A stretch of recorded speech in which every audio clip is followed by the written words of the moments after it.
పేతురు అనగా అర్థము ఏమిటి? రాయి.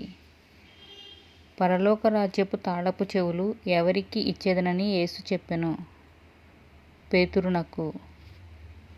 క్రీస్తు అని ఎవనికి చెప్పవద్దని యేసు ఎవరికి ఆజ్ఞాపించెను? శిష్యులకు. తాను అనేక హింసలు పొంది చంపబడి 3వ దినమున లేచుట అగత్యమని యేసు ఎవరికి చెప్పెను? శిష్యులకు. యేసు మరలా ఎలా రానయ్యున్నాడు?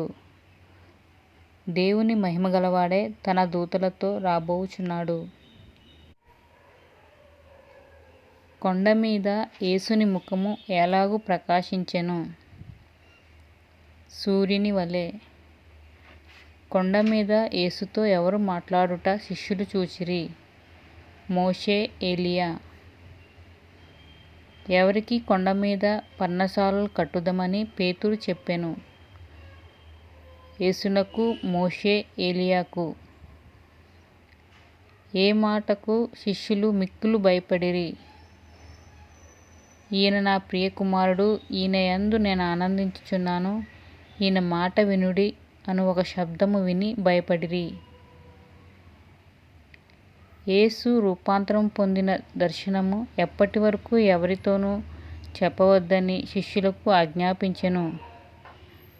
యేసు మృతులలో నుండి లేచు వరకు. ఏలియా ఇదివరకే వచ్చెను అని ఎవరిని గూర్చి వ్రాయబడెను? బాప్తిస్మమిచ్చు యోహానును గూర్చి. విశ్వాసం లేని మూర్ఖతరము వారలారా అని యేసు ఎవరిని గూర్చి పలికెను? శిష్యులను గూర్చి. మీకు అసాధ్యమైనది ఏదియూ ఉండదని యేసు ఎవరితో చెప్పెను? శిష్యులతో. పన్ను వసూలు చేయువారు ఎవరి యొద్దకు వచ్చి పన్ను అడిగిరి? పేతురు యొద్దకు.